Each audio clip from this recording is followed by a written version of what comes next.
अक्टूबर 2025 दिल्ली के गांधी विहार में आग लगी है। फायर ब्रिगेड आए हैं, पुलिस आई है और अंदर से उन्हें मिलती है एक जली हुई लाश। पहले तो लगता है ये एक एक्सीडेंट है, एसी ब्लास्ट हुआ होगा, पर जैसे जैसे फॉरेंसिक टीम ने अपनी इन्वेस्टिगेशन स्टार्ट की वैसे वैसे इसका सीन ही बदलता गया। जिस लड़की की लाश उन्हें उस बिल्डिंग में मिली थी उस लड़की का नाम था रामकेश मीना।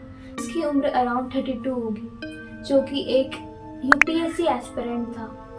वो अपनी यूपीएससी की तैयारी के लिए दिल्ली आया था। गांधी विहार में एक फ्लैट में रहता था। पुलिस इन्वेस्टिगेशन से एक नाम सामने आया, अमृता चौहान, जिसकी उम्र अराउंड 21 ईयर की थी, जो कि एक फॉरेंसिक की स्टूडेंट थी जो उस लड़की के साथ लिव इन रिलेशनशिप में रहती थी। अमृता की मुलाकात इस लड़के से हुई थी एक रिसेप्शन में। अमृता बेसिकली वहाँ पे एक रिसेप्शनिस्ट का जॉब ढूंढने आई थी। उसे रामकेश मीना मिला। धीरे धीरे उनकी मुलाकातें बढ़ती गई। वो आपस में मिलते, बातें करते और उन्हें ये एहसास हुआ कि उन्हें प्यार हुआ है। उन्होंने डिसाइड किया कि वो लिव इन रिलेशनशिप में रहेंगे। स्टार्टिंग में तो सबके साथ अच्छा होता है, तो इन्हें भी अच्छा लग रहा था एक दूसरे के साथ रहना, पर धीरे धीरे बातें बिगड़ती गई। अमृता ने नोटिस किया कि रामकेश मीना उससे बिना पूछे उसकी प्राइवेट फोटोज ले रहा है, और अमृता ने जब उसे वो फोटोज डिलीट करने को कहा तब रामकेश ने उस फोटोज को डिलीट करने से मना कर दिया। इंटरव्यूज के मुताबिक रामकेश मीना उन फोटोज को इसलिए डिलीट नहीं करना चाहता था क्योंकि उसे लगता था कि अमृता उसके एक्स बॉयफ्रेंड के साथ उसे चीट कर रही है, इसलिए वो उन प्राइवेट फोटोज को अपने साथ रखता था ताकि उसे ब्लैकमेल कर सके। उसी दिन 6 अक्टूबर तो अमृता ने फिर से रामकेश को कहा उन फोटोज को डिलीट करने के लिए, पर फिर भी रामकेश ने उसे फोटोज को डिलीट नहीं किया। इसके बाद अमृता को कुछ समझ नहीं आ रहा था। आखिर थी भी तो वो एक लड़की, उसे अपनी इज्जत बचानी थी, इसीलिए उसने अपने एक्स बॉयफ्रेंड जिसका नाम सुमित था उसके साथ एक चोरी का प्लान बनाया। रामकेश हमेशा उन वीडियोस और फोटोज को एक हार्ड डिस्क में रखता था।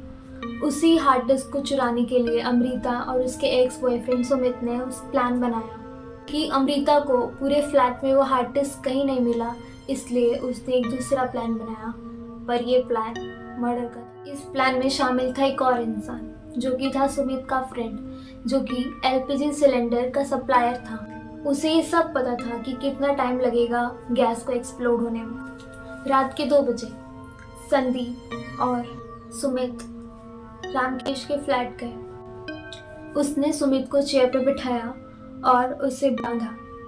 जब रामकेश ने उस हार्ड डिस्क को देने से फिर से मना कर दिया, तब उन्होंने रामकेश की बॉडी पे अल्कोहल, ऑयल और घी डाल दिया और पास में ही एलपीजी को लाके खोल के उसके सामने रख दिया और वो वहाँ से भाग गए।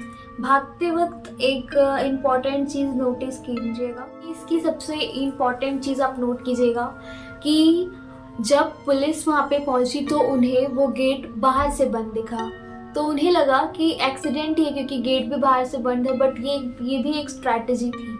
स्ट्रैटेजी ये थी कि उन्होंने बाहर में जो गेट में नेट लगा हुआ था उन्होंने उसे फाड़ दिया और अपने हाथ घुसा के उसमें से बाहर से लॉक कर लिया और नेट को दोबारा उसी तरह से लगा दिया ताकि किसी को शक ना हो कि ये एक मर्डर है। That was the mindset of Amrita as she was a forensic student. इसके बाद पुलिस वहाँ इन्वेस्टिगेशन के लिए आई। अमृता ने पहले ही रामकेश के लैपटॉप्स हार्ड डिस्क रख लिए थे।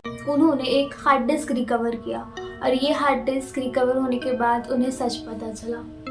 उन्होंने देखा कि उस हार्ड डिस्क में न केवल अमृता की प्राइवेट फोटो, 15 अलग अलग लड़कियों के भी प्राइवेट फोटोज मिले थे।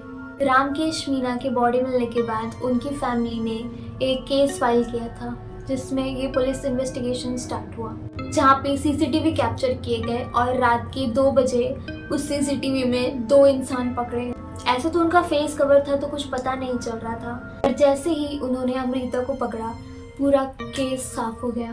अमृता के चैट्स और लोकेशन से पता चला कि अमृता उस वक्त उसी बिल्डिंग में। अमृता ने ये रिवील किया कि उसने ये मर्डर प्लान अपने दोस्त संदीप और सुमित के साथ मर्डर प्लान किया था। गीता फॉरेंसिक फील्ड से थी तो उसे पता था कि पुलिस कैसे इंटरोगेट करेगी, कैसे एविडेंसेस उसे छुपाने चाहिए, इसीलिए उसने पूरे फ्लैट में ही आग लगा दिया था।